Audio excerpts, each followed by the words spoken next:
What's up, guys? Welcome back to another edition of Exposure. Hey, can I encourage you guys today? Look at all these beautiful patriots out there. All you beautiful patriots out there. Yeah, even you in the back. I'm talking to you. You. Hey, you. You guys are just amazing people. You guys are what make it happen. Thank you so much. I just wanted to tell you that today. No reason. You just are. Moving on. So it's a rainy Thursday here in Minnesota. I'm scrolling through my newsfeed trying to figure out what the news of the day is. Just drinking my cool glass of mason jar water. And then I see this. Chris Cuomo took part in strategy calls advising his brother, the New York governor, on how to respond to sexual harassment allegations. And from the Washington Post, whenever I see these signaling articles from one of these left-wing publications, I always need to dive in to find out what they're actually trying to say. So let's do that. CNN anchor Chris Cuomo advised his brother, New York Governor Andrew Cuomo, and senior members of the governor's staff on how to respond to sexual harassment allegations made earlier this year by women who had worked with the governor, according to 4 people familiar with the discussion. He worked with the governor and senior staff members of the governor. What were they working on? Cuomo, one of the network's top stars, joined a series of conference calls that included the Democratic governor, his top aide, his communications team, lawyer, and a number of outside advisors, according to the people familiar with the conversations, who spoke on the condition of anonymity to describe the private sessions. Okay? That's a lot of people in a meeting just to have a conversation. Of course they're going to speak on anonymity. Have you seen what's happened to the governor recently? Nothing. Nothing has happened to him. The calls occurred earlier this year, when a growing number of claims that Andrew Cuomo made inappropriate comments or touched women without their permission has escalated into a political crisis for the 3-term governor. The cable news anchor encouraged his brother to take a defiant position and not to resign from the governor's office. That strategy seems to be working so far.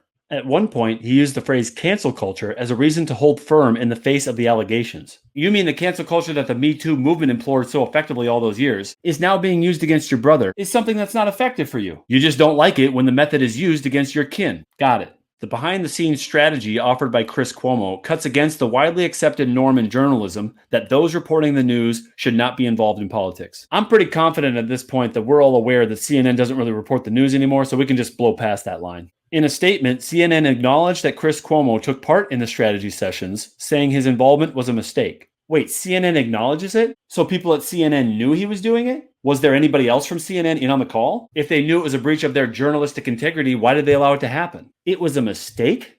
A mistake to take one of the most populated states in the country's governor's brother that works for you and allow him to advise him on how to shirk sexual allegations? And you knew about it? And you're calling it a mistake. Here's the Hollywood Reporter confirming that. CNN acknowledges inappropriate conversations between Chris Cuomo and his governor brother. CNN says that, quote, it was inappropriate for primetime anchor Chris Cuomo to participate in calls with his brother as they sought to push back on sexual harassment claims leveled against the politician. Back to the Washington Post quote from CNN. Chris has not been involved in CNN's extensive coverage of the allegations against Governor Cuomo, on air or behind the scenes. AKA, there's no liability for us anymore because we took him off the story because we knew there was a conflict of interest, because we knew he was in on these meetings. In part because, as he has said on his show, he could never be objective, but also because he often serves as a sounding board for his brother. AKA, because he's just such a loving brother and we couldn't do that to a family, not the Cuomos. However, it was inappropriate to engage in conversations that included members of the governor's staff, which Chris acknowledges. He will not participate in such conversations going forward.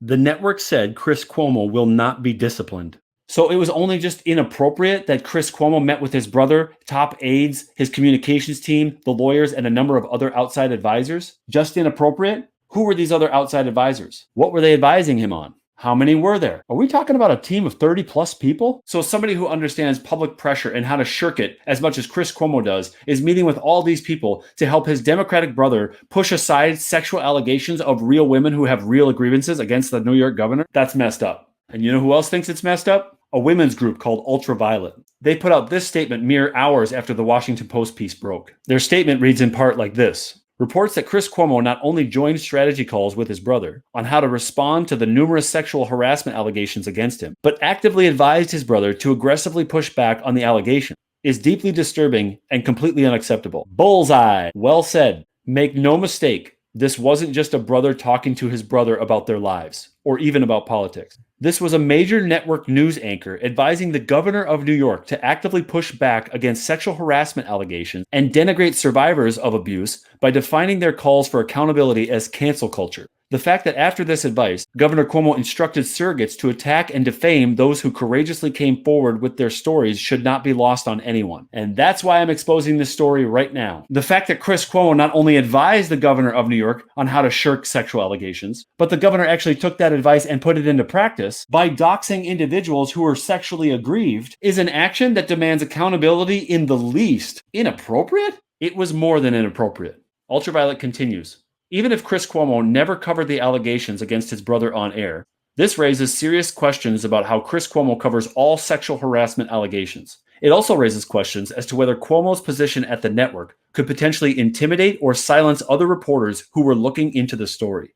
Man, I love this women's group. They are on it. CNN should immediately suspend Chris Cuomo and conduct a thorough investigation into whether or not his position of authority at the network has impacted how others covered the allegations against his brother. Anything less is unacceptable and further harms survivors of sexual abuse who are already disinclined to come forward for fear of retaliation from men in power like the Cuomo brothers. The fact that the courage it took for Lindsey Boylan to come out as the first person, and then 9 other women came out after that, should be reason enough alone for CNN to understand what Ultraviolet is saying here and take action. Who knows how many other women are out there that didn't come forward, that realize there's Chris Cuomo's out there strategizing against them, causing them to stay silent. Yeah, I'd say that's worth a suspension, or more. The fact alone that the guy works for a propaganda machine and is advising his brother on how to shirk sexual allegations is enough to make you sick. Chris Cuomo, go back to your basement and falsely report COVID. They need to realize the severity of this and take action, because accountability in the media is just as important as with our elected officials. And I would argue probably more so. Where's that massive Q-tip Chris had when you need it? I'd like to whap him over the head with it. All right, guys, let's hold these people accountable. Turn that crap off if you're still watching CNN. They're not telling you the truth. They're fulfilling a narrative purchased by executives above them. All right, guys, earlier today, if you haven't seen it yet, go check out my interview with Garland Favorito. Tomorrow is his team's hearing to find out if they actually get to audit the paper ballots themselves. That's going to be big. I'll be live streaming it on my channel starting at 9 a.m. Central Time. Garland's the freaking man. Also, people of Wisconsin, if you haven't seen my interview with David Jose yet, please go check that out. So much incredible constitutional information on how you can exact change in Wisconsin. The people of Wisconsin have the ability to make change. It's your voices that matter. And David gives you tips on how to do it. Also, I'm working on a few feature stories that I'm really excited about. Stay tuned for those in the coming days. All right, guys, until next time, peace. Go on, get.